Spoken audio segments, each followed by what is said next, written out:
YouTube ഷോർട്സിൽ നിന്ന് എത്ര പൈസ കിട്ടും? ഇന്ന് നമ്മുടെ AI ബാക്ക്ഗ്രൗണ്ട്സും കാര്യങ്ങളൊന്നും ഇല്ലാതെ ടെറസിൻ്റെ മുകളിലാണ് വീഡിയോ എടുക്കുന്നത്. ആക്ച്വലി ഞാനിത് ഇങ്ങനെ പറയാൻ കാരണം, യൂട്യൂബിൽ നമുക്ക് വീഡിയോ ചെയ്യണമെന്നുണ്ടെങ്കിൽ നമുക്ക് എവിടെ നിന്നും ചെയ്യാം. അങ്ങനെ ഭയങ്കര സെറ്റപ്പിൻ്റെ ആവശ്യമൊന്നുമില്ല. ഒരു ഫോണും മൈക്കും ഉണ്ടെങ്കിൽ നമുക്ക് സംസാരിക്കാൻ നല്ല രീതിയിൽ സംസാരിക്കാൻ പറ്റുന്നുണ്ടെങ്കിൽ നമുക്ക് എവിടെ നിന്നും വീഡിയോ ചെയ്യാം. അത് ആളുകൾ ആക്സെപ്റ്റ് ചെയ്യുകയും ചെയ്യും. അങ്ങനെ ഭയങ്കര ഹാഷ് ബൂഷ് പരിപാടികളൊന്നും വേണമെന്നില്ല. അപ്പോൾ അതുകൊണ്ടാണ് പറഞ്ഞത്. അപ്പോൾ ഞാൻ നേരത്തെ പറഞ്ഞ കാര്യം, അതായത് ഷോർട്സ് വീഡിയോ ചെയ്താൽ എത്ര പൈസ കിട്ടും? ഒരുപാട് ആൾക്കാർ യൂട്യൂബിൽ ഷോർട്ട് ചെയ്യുന്നവരാണ്. ഇപ്പോൾ എൻ്റെ ഈ വീഡിയോ കാണുന്ന നിങ്ങൾ പലരും കൂടുതൽ ഷോർട്ട് ചെയ്യുന്നവരായിരിക്കും. അതിൻ്റെ പിന്നിലുള്ള ഒരു കാരണം, കുറേ നാൾ മുമ്പ് ഞാൻ വീഡിയോ ഉണ്ടായിരുന്നു, നമ്മുടെ ചാനലിൻ്റെ തുടക്കത്തിലൊരു വീഡിയോ ഇട്ടുണ്ടായിരുന്നു. അതായത് നമുക്ക് ഇത് കിട്ടുന്ന കുറച്ച് കാര്യങ്ങളുണ്ട്. യൂട്യൂബ് വീഡിയോ ചെയ്യാനൊക്കെ നമുക്ക് കുറേ റീസൺസ് ഉണ്ട്. അതിൽ ഒരു കാര്യമാണ് ഈ റിവാർഡ്സ് എന്ന് പറഞ്ഞാൽ. റിവാർഡ്സ് എന്ന് പറഞ്ഞാൽ നമ്മൾ ഒരു വീഡിയോ ചെയ്തിടുന്നു, തിരിച്ച് ആളുകളുടെ പ്രതികരണവും വ്യൂസും കമൻസൊക്കെയാണ് നമുക്ക് റിവാർഡായിട്ട് വരിക. അപ്പോൾ ഈ റിവാർഡ്സ് കിട്ടുമ്പോഴാണ് നമുക്ക് അടുത്ത വീഡിയോ ചെയ്യാൻ വേണ്ടി തോന്നുന്നത്. സ്വാഭാവികമായിട്ടും നമ്മളൊരു വളരെ കഷ്ടപ്പെട്ടിട്ട് ഒരു 10 മിനിറ്റിലെ വീഡിയോ ചെയ്തിട്ട് ആരും കാണുന്നില്ലെങ്കിൽ നമുക്ക് ഒന്ന് അവിടെ മൂഡ് ഓഫ് ആയി, റിവാർഡ് പോയി. പിന്നെ കാര്യമായിട്ടുള്ള കമൻസ് ഒന്നും വരുന്നില്ലെങ്കിൽ നമുക്ക് മൂഡ് ഓഫ് ആവും. പക്ഷേ ഷോർട്സിൻ്റെ കേസിൽ എന്താണെന്ന് പറഞ്ഞാൽ, നമ്മളൊരു വീഡിയോ ഇട്ട് കഴിഞ്ഞാൽ അതിന് വ്യൂസ് ഇങ്ങനെ കയറി വരും. ഒരു 500 1000 ഒക്കെ വരുന്ന സമയത്ത് നമുക്കൊരു സമാധാനം ഉണ്ടാകും, മനസ്സിന് പോകും, എൻ്റെ വീഡിയോ 1000 കയറിയല്ലോ, കുഴപ്പമില്ല. അപ്പോൾ അടുത്ത വീഡിയോ നമ്മൾ ഷോർട്സിന് ഇടും. അപ്പോൾ ഈ ഒരു സൈക്കോളജിയാണ് അതിൻ്റെ പിന്നിൽ വർക്ക് ചെയ്യുന്നത്. അതിൻ്റെ വിശദമായ വീഡിയോ ഞാൻ ചെയ്തിട്ടുണ്ടായിരുന്നു. ഞാനത് മുകളിൽ കൊടുക്കുന്നുണ്ട്, നിങ്ങൾ ജസ്റ്റ് ഒന്ന് കണ്ടു നോക്കുക, ഡിസ്ക്രിപ്ഷനിലിടാം. ഇനി ഷോർട്സിലൂടെ നമുക്ക് വരുമാനം കിട്ടും, അതാണ് അടുത്തത്. ഈ ഷോർട്സിൻ്റെ വരുമാനം എന്ന് പറഞ്ഞാൽ പലരോടും ഞാൻ പറയാറുണ്ട്, അതായത് നിങ്ങൾ ഷോർട്സ് ചെയ്തിട്ട് കാര്യമുണ്ടോ എന്ന് ചോദിച്ചാൽ, സാമ്പത്തികമായിട്ട് അതൊക്കെ നിങ്ങൾ വരുമാനമായി എന്തെങ്കിലും ആഗ്രഹിക്കുന്നുണ്ടെങ്കിൽ ചിലപ്പോൾ ഷോർട്സിന് നിങ്ങൾക്ക് അത്രയും വരുമാനം വരാൻ സാധ്യതയില്ല. ഞാൻ പറയുന്നത് സാധാരണ ആളുകളെ കുറിച്ചിട്ടാണ്. അതായത് ഒരു 10,000-ൽ താഴെ അല്ലെങ്കിൽ ഒരു 25,000-ൽ താഴെയൊക്കെ വ്യൂസ് വരുന്ന സാധാരണക്കാരെ കുറിച്ചിട്ടാണ് പറയുന്നത്. ഇപ്പോൾ 1 lakh 2 lakh 3 lakhs 1 million ഒക്കെ അടിക്കുന്ന ആളുകൾക്കുണ്ടാവും, അവരെ കുറിച്ചിട്ടല്ല. കാരണം അവർക്ക് വരുമാനം കിട്ടും. ഇപ്പം ഞാൻ റീസെൻ്റ്ലി ചെയ്തൊരു വീഡിയോ, എൻ്റെ മറ്റൊരു ചാനൽ ചെയ്ത വീഡിയോക്ക് 25,000 വ്യൂസ് വന്നു ഷോർട്സിന്.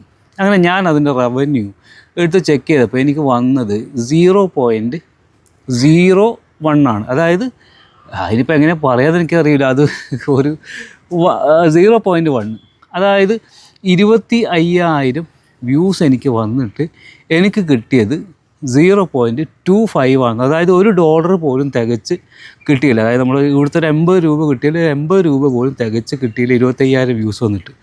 അപ്പോൾ ഇതേ വീഡിയോ 1 ലക്ഷമൊക്കെ വന്നു കഴിഞ്ഞാലാണ് നമുക്ക് എന്ത് ചെയ്യുക, ചിലപ്പോൾ നമുക്കൊരു $2 വരിക.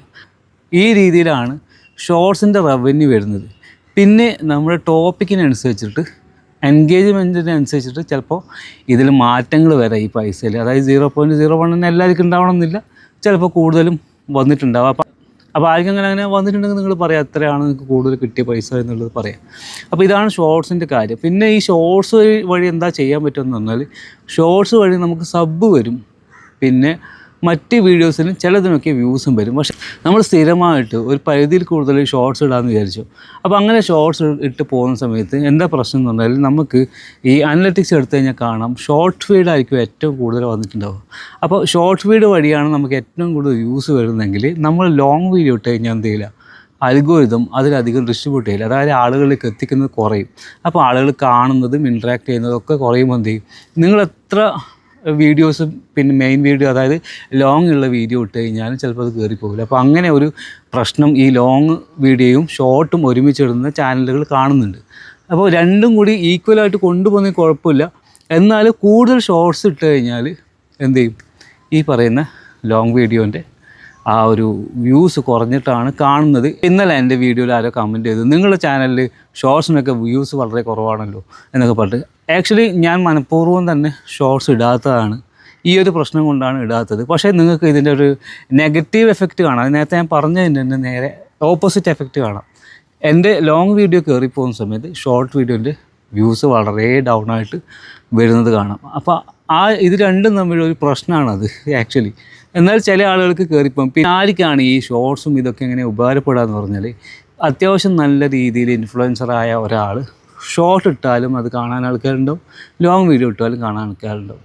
പിന്നെ ചില പ്രൊമോഷൻസിൻ്റെ ആവശ്യങ്ങൾക്ക് വേണ്ടിയിട്ടും ചില ഷോപ്പ് ബ്രാൻഡ്സിനെ പരിചയപ്പെടുത്താൻ വേണ്ടിയിട്ടും ഇങ്ങനെ പല കാര്യങ്ങൾക്ക് വേണ്ടി നമുക്ക് വളരെ ഷോർട്ടായിട്ട് പറയുന്ന ആവശ്യങ്ങൾക്ക് വേണ്ടിയിട്ട് ഷോർട്സ് ഉപയോഗിക്കാം. അല്ലാതെ നിങ്ങൾ വെറുതെ കുറേ ഷോർട്ട് അപ്ലോഡ് ചെയ്തിട്ട് സബ് കൂടുന്നത് നോക്കിയിരുന്നിട്ട് ഒരു കാര്യമില്ല. ചിലപ്പോൾ ഈ സബ്സ്ക്രൈബേഴ്സ് പിന്നെ അടുത്ത് ലോങ് വീഡിയോ വരുമ്പോൾ കാണണമെന്നില്ല. ഇനിയിപ്പോൾ ലോങ് വീഡിയോ ഇട്ടാലും യൂട്യൂബ് എന്ത് ചെയ്യണമെന്നില്ല, അത് ഇവരിലേക്ക് എത്തിക്കണമെന്നില്ല. അപ്പോൾ ഇങ്ങനെയുള്ള ഒരുപാട് പ്രശ്നങ്ങളുണ്ട്. അപ്പോൾ ഷോർട്ട് തീരെ ചെയ്യണ്ട എന്നല്ല ഞാൻ പറഞ്ഞത്. നിങ്ങൾ ചെയ്യുമ്പോൾ നിങ്ങൾ വരുമാനമാണ് ഉദ്ദേശിക്കുന്നതെങ്കിൽ രണ്ടിനെയും ഒരേപോലെ കൊണ്ടുപോകാൻ ശ്രമിക്കുക. രണ്ടിൻ്റെ മുകളിലൊരു കൺട്രോൾ വെക്കുക. നിങ്ങൾ കറക്റ്റായിട്ട് ഡാറ്റ നോക്കുക, അനലറ്റിക്സ് നോക്കുക, എങ്ങനെയാണ് ഇത് പോകുന്നത്, ഏതാണ് കൂടുതൽ. ബ്രൗസ് ഫീച്ചർ വഴിയുള്ള വ്യൂസാണ് നമുക്ക് കൂടുതലായിട്ട് വേണ്ടത്, സജഷൻ വഴിയുള്ളത്. അത് ഞാൻ കഴിഞ്ഞ വീഡിയോ പറഞ്ഞു തോന്നുന്നു. അപ്പോൾ അതൊക്കെ നോക്കിയിട്ട് മാനേജ് ചെയ്തിട്ട് കൊണ്ടുപോകുക. അല്ലെങ്കിൽ എന്ത് ചെയ്യും, നിങ്ങൾക്ക് ഷോർട്സിന് മാത്രം കുറേ വ്യൂസ് വരും, സബ് വരും, പക്ഷേ പൈസ ഒന്നും കിട്ടില്ല. അതുകൊണ്ട് ഇങ്ങനെയുള്ള പ്രശ്നങ്ങളുണ്ട്. പിന്നെ പൈസ കിട്ടാനും മറ്റു വഴികളുണ്ട്. അതായത് നമ്മൾ യൂട്യൂബിൽ റീസെൻ്റ്ലി ഇൻട്രൊഡ്യൂസ് ചെയ്ത കുറേ പ്രോഗ്രാംസ് ഉണ്ട്. ബ്രാൻഡ് കണക്റ്റ്, അതുപോലെ ഷോപ്പ് കണക്റ്റ്, പിന്നെ അഫിലിയേഷൻസ്, ഇതൊക്കെയുണ്ട്. പക്ഷേ ഇതൊന്നും ഉപയോഗിക്കാൻ കറക്റ്റായിട്ട് എല്ലാവർക്കും അറിയില്ല. അപ്പോൾ ഇത് ലക്ഷങ്ങൾ ഉണ്ടാക്കാനുള്ള മറ്റൊരു വഴി യൂട്യൂബ് നമുക്ക് തുറന്നു തന്നെയാണ്. പക്ഷേ എനിക്ക് തോന്നുന്നു ഒരു 80% ആളുകൾക്ക് ഇതിനെക്കുറിച്ചിട്ടൊന്നും അറിയില്ല. എന്തായാലും അതിൻ്റെ ഒരു വീഡിയോയും പെട്ടെന്ന് തന്നെ ചെയ്യാം. അതുപോലെ തന്നെ നിങ്ങളെല്ലാവരും ഈ വീഡിയോസൊക്കെ ചെയ്ത് അവസാനം മോണിറ്റൈസേഷൻ എന്ന സ്വപ്നത്തിലേക്ക് കടക്കുന്ന സമയത്ത് ഒരുപാട് പ്രശ്നങ്ങൾ വരാറുണ്ട്. അതായത് റീയൂസ്ഡ് കണ്ടൻറ്റ്, പിന്നെ റെപ്പിറ്റേറ്റീവ് കണ്ടൻറ്റ്, ഇങ്ങനെ യൂട്യൂബിൻ്റെ ഭാഗത്ത് നിന്ന് ഇപ്പോൾ പല പ്രശ്നങ്ങളാണ് വരുന്നത്. അതുപോലെ മോണിറ്റൈസേഷൻ ആയ ആളുകളുടെ മോണിറ്റൈസേഷൻ കട്ടായി പോകുന്നുമുണ്ട്. അപ്പോൾ ഈ ഒരു പ്രശ്നങ്ങൾക്ക് ഒരു പരിഹാരം തന്നെ ഒരു പരിധി വരെ നമ്മൾ ഇതിനെക്കുറിച്ച് ബോധവാന്മാരാകുക എന്നുള്ളത്, നമ്മളതിനെക്കുറിച്ച് ഒരു അറിവുണ്ടാവുക എന്നുള്ളതാണ് ഇതിലൊരു പരിഹാരം. അപ്പോൾ നമുക്ക് അപ്ലൈ ചെയ്യുന്നതിന് മുമ്പ് നമുക്ക് ഇതൊക്കെ നോക്കി മാനേജ് ചെയ്യാൻ പറ്റും. അപ്പോൾ ഇതിന് വേണ്ടിയിട്ട് എങ്ങനെയാണ് ഈ റീയൂസ്ഡ് കണ്ടൻറ്റ് വരുന്നത്, അതിൽ പിന്നെ കോപ്പിറൈറ്റ് ക്ലെയിം എങ്ങനെയാണ്, അതുപോലെ സ്ട്രൈക്ക് എങ്ങനെയാണ്, ഇതിൻ്റെ വളരെ ഡീറ്റെയിൽ ആയിട്ടുള്ള ക്ലാസ് ഞാൻ എടുക്കണമെന്ന് ഉദ്ദേശിക്കുന്നുണ്ട്. പെയ്ഡാണ്, അതായത് ചെറിയൊരു പേയ്മെൻറ്റ് 99 രൂപ മാത്രമാണ് വാങ്ങിക്കുന്നത്. അപ്പോൾ നിങ്ങൾ ഡിസ്ക്രിപ്ഷനിൽ എൻ്റെ നമ്പറുണ്ട്, അതിൽ മെസ്സേജ് ചെയ്യുക. അതുപോലെ തന്നെ ഡീറ്റെയിൽസ് ഞാൻ പറഞ്ഞുതരാം, എപ്പോഴാണ് ക്ലാസ് വെക്കുന്നത്, കാര്യങ്ങളൊക്കെ ഞാൻ പറഞ്ഞുതരാം. അപ്പോൾ നമുക്ക് മറ്റൊരു വീഡിയോ ആയിട്ട് കാണാം.